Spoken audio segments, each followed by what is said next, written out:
Recently, this week, I think, a Greens senator, Aboriginal Senator Lydia Thorpe,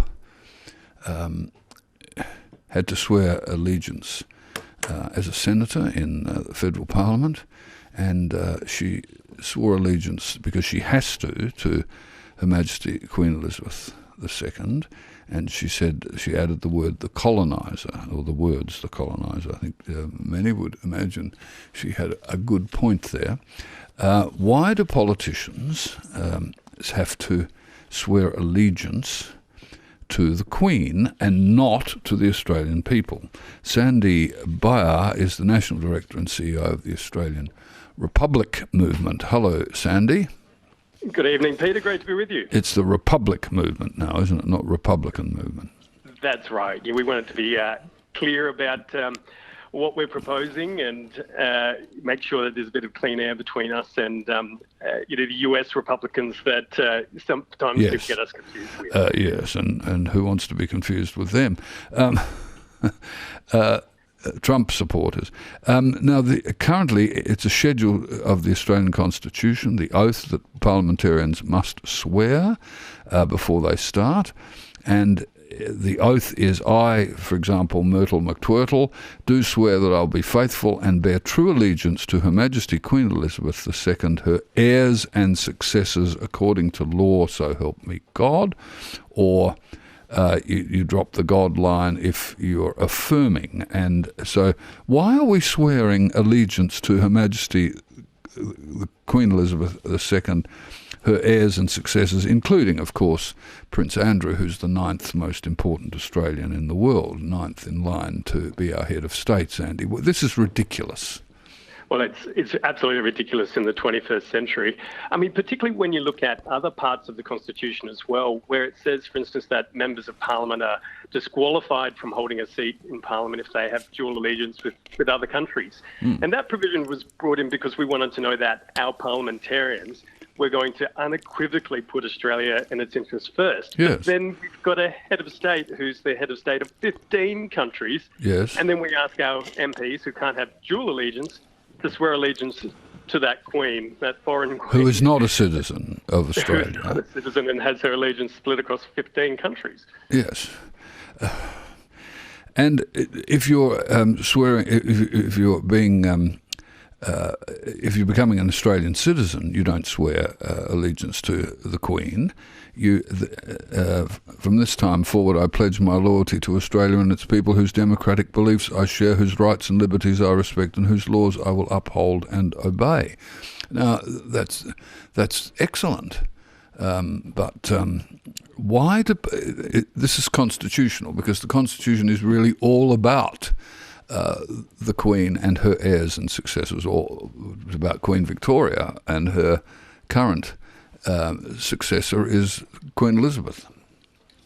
Yeah, that's right. And so that the oath that members of Parliament have to say now hasn't changed since the Constitution was enacted in 1901.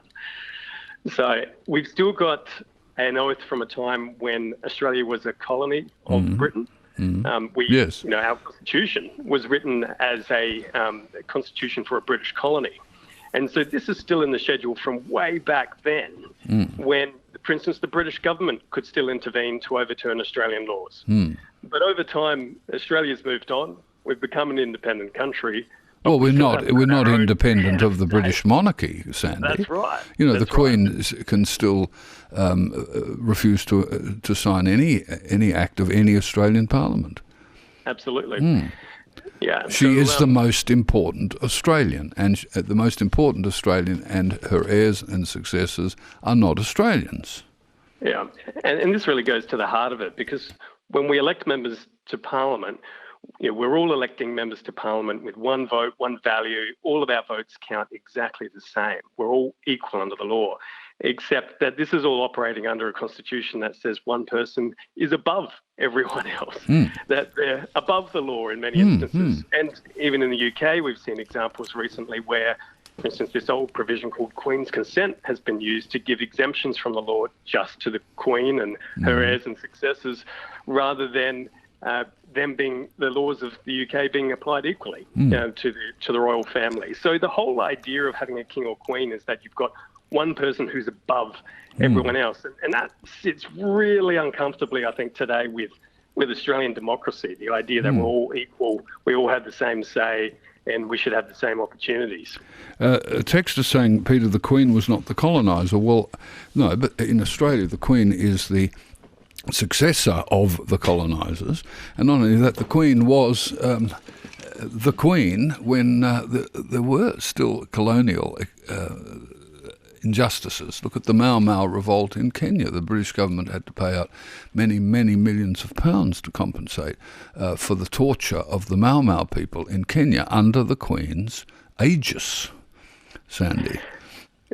Well, and I think the other thing worth remembering here as well is that the Queen represents an institution, and that institution is a genetic institution. It passes on from one family member to the next. She's there because of who she is, the person that she is, not because of what she's done or whether she was elected, to hold that position, whether she had that ability. So she does have to take, as part and parcel with it, the history of her family. Yes. And the reasons why she's there as Queen in the first place. Exactly. When will this change? It needs huge constitutional reform, Sandy, doesn't it? Which is very slow and difficult.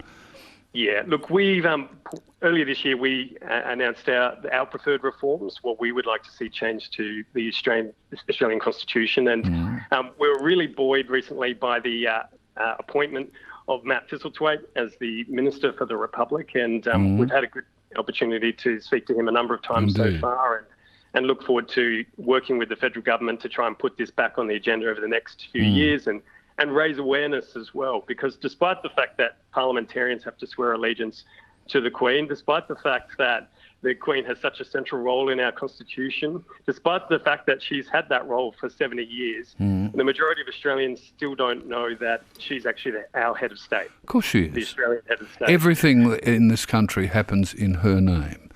Everything. That's right. Everything. And so we have to work hard over the coming years. Including our politicians swear allegiance not to the Australian people they represent, but to her.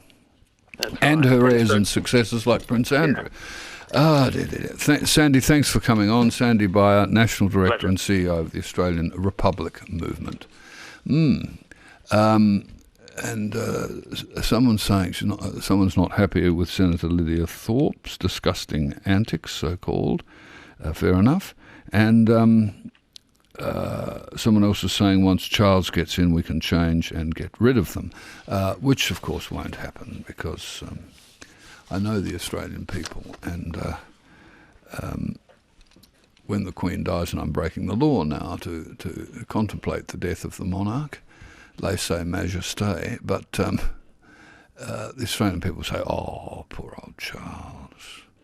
He's the world's oldest work experience student. He's been waiting all these years."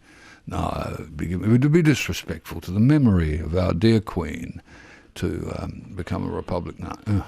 Anyway, watch this space.